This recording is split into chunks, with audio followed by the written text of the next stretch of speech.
welcome to another episode of Pecs and Politics. Now, I know it's been a little while since I made my last episode. I said that last episode as well, so there's been a few big gaps in between, but who cares? But I did think you were probably missing out at least on my Pecs, if not my politics.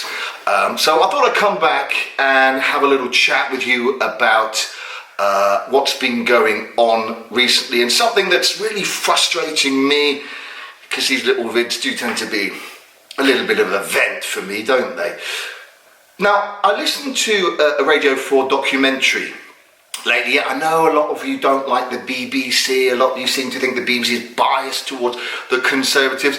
I don't really see that. I don't hear it. I listen to BBC Radio 4 a lot. It seems pretty balanced to me. But anyway, that's by the by. I was listening to a documentary, and it's done by Nick Robinson, I believe. I think it was done by Nick Robinson. All about what does Boris Johnson think. Now, actually, this was filmed back early in the year. This was whole time before COVID broke out in the UK, and it was aired in February. And it was an interview with various people who had been quite close with Boris Johnson, not his family, but with people who'd worked very closely with him in London Town City Hall, as part of other ministers who'd worked closely with him as well, people who'd been in the government, people like Lord Heseltine, for instance, somebody who actually Boris Johnson looks up to, except for having very different views on things like the European Union. But it was people who'd worked very closely with him and very different opinions about him. And some people talk quite favourably about him, some of them were quite critical of him. But one of the running themes in each of the interviews, and bear in mind the programme is asking what does Boris Johnson think, is the running theme is Boris Johnson doesn't really have an opinion. Each and every one of the people being interviewed would tell you that Boris Johnson, or most of them, Boris Johnson doesn't have an opinion. He's pragmatic. He just kind of switches and swaps. He will say whatever needs to be said. He will make friends with whoever he needs to make friends with in order to get power or get what he wants. Now, that, to me, and perhaps many of you, is rather unsurprising, because that's been my assumption all along. This is a man of no opinions. This is a man who spouts out whatever he wants. The former editor of the Daily Telegraph, who Johnson used to write for, would say that Boris Johnson never really knew what he was going to be writing in the articles until he started writing, and only then, when he'd gone through it and got to the end, would he then formulate an opinion. Hardly surprising when the man who wrote 2 pieces about the European Union, one pro and one against, and then decided which one to go ahead and publish. This is a man who has no opinions except over himself. His opinion is he should be Prime Minister, which he is, an ambition he's been after for many years, of the stature of Winston Churchill, and he would do anything to get there and anything to hold on to that power. This is a man who only cares about himself and his own selfish ambitions. No opinions, no stances, no principles, no, you could even say morals. You know, you can have a look at his private life if you want, you can question that, you can, even his professional life, the lies that he used to spout in the Telegraph, the fact he's been sacked from several publications in the past, the way I've listened to other documentaries as well, the things that former teachers of his would say about him when he was at school. Not terribly favourable, it must be said. So, Boris Johnson is a man who has no opinions and no position. And that in politics is extremely dangerous, especially when the only position he has is to position himself in a better position. That's called, in many ways, narcissism.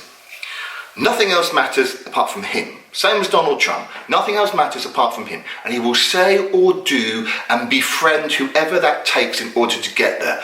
Whether that includes adopting friends who espouse racist views, whether he himself espousing racist views. Because one of the questions as well is Boris Johnson racist?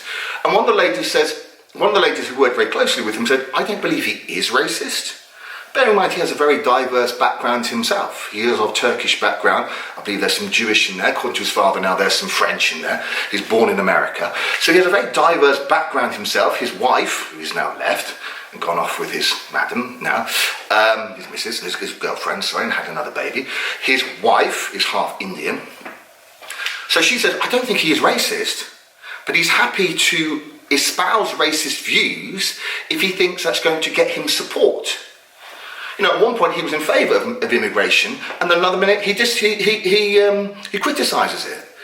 He jumps from post to post, opposing posts sometimes, whichever way the wind is blowing, which will gain him support. And that is exceedingly dangerous in politics, because he will do and say whatever.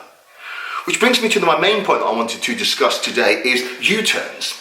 This Conservative government has made a phenomenal amount of U-turns on all sorts of things. Now, that's not necessarily unusual in politics, and in some ways it shows flexibility in politics, and that can be good, that a government can say, okay, listen, we made a mistake here, we were wrong, we're going to change our minds on this. There is nothing wrong with that. That can be good. That shows a government who is vulnerable in some ways, in a good way, and able to listen and adapt. That is good as well. Adaptability. But the problem with this government is that they oversell and underdeliver. Now, a good old politician, some of the old school politicians will tell you you should never do that. You should undersell and overdeliver. The other interesting opinion that was taken away from this documentary was that one of the reasons why Johnson likes to oversell and encourages government to oversell, and why he has such a problem with doom and gloom, you know, like he spoke of when he entered 10 Downing Street, the doomers, the gloomers, the naysayers, we will prove them wrong, is that he doesn't like negativity. He doesn't like to deliver any news that will upset people. Why? One of the reasons is that was given in the documentary is because of his childhood. One big thing that impacted on him as a child was his mother. His mother went through a large stage of illness, of depression, and so anything that reminds him of doom and gloom reminds him of that period of his childhood that he wants to escape from, and he only wants to bring positivity, positive news, think positive, and it will happen. But that's not reality. That's not realpolitik. That isn't the real world that we live in. And one of the things politicians have to be able to do, as uncomfortable as it might be, is be honest with people, particularly at this time of COVID, where people know it's not a great situation. People also understand it's a very difficult time for any government anywhere around the world. They're not expecting miracles. But all they want is some honesty. For you as a politician and you as the Prime Minister to put your big boy pants on and be brave and say what they need to hear, not what you think they want to hear. We're not idiots, most of us, many of us. We're not stupid. Don't patronise us. Talk to us like adults. You need to man up a little bit, hey? You need to change your diapers to the ones you can pull up yourself, Boris, yeah? Not the ones you need mummy and daddy to put on you, right? And look at the people in the eye and say, this is a situation. Because every single time you overpromise, oh, we're going to have a well-beaten system, we're going to be doing this by that, we're going to have done a million vaccines by such and such, a million tests by such and such, whatever the numbers are, I'm saying I'm making up numbers. You know, unlike you, Boris, who makes up numbers and just tries to stand by them and it's just blatant lies. If those things don't happen, you've got to go back on yourself and say, and then you never say, oh, I'm sorry, we got it wrong. You never say, we're only, I know you want there to be 1 million, but we're only capable of maybe doing this, and if hopefully we'll try and do more.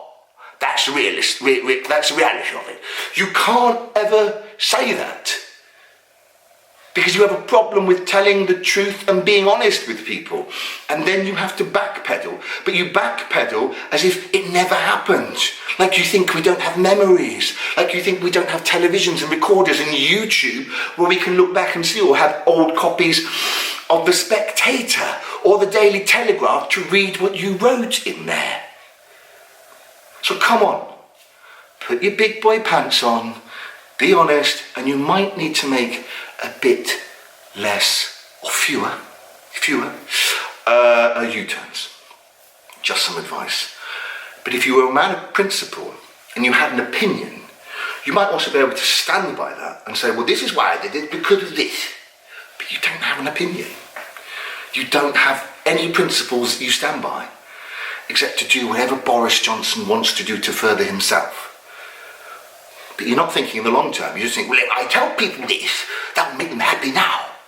But that doesn't make them happy in the long term. Because later on, you're saying, well, you've changed your Christmas rules now, you bastard, now it's going to be... And you wanted them to have a normal Christmas. And then you change it just a few days beforehand.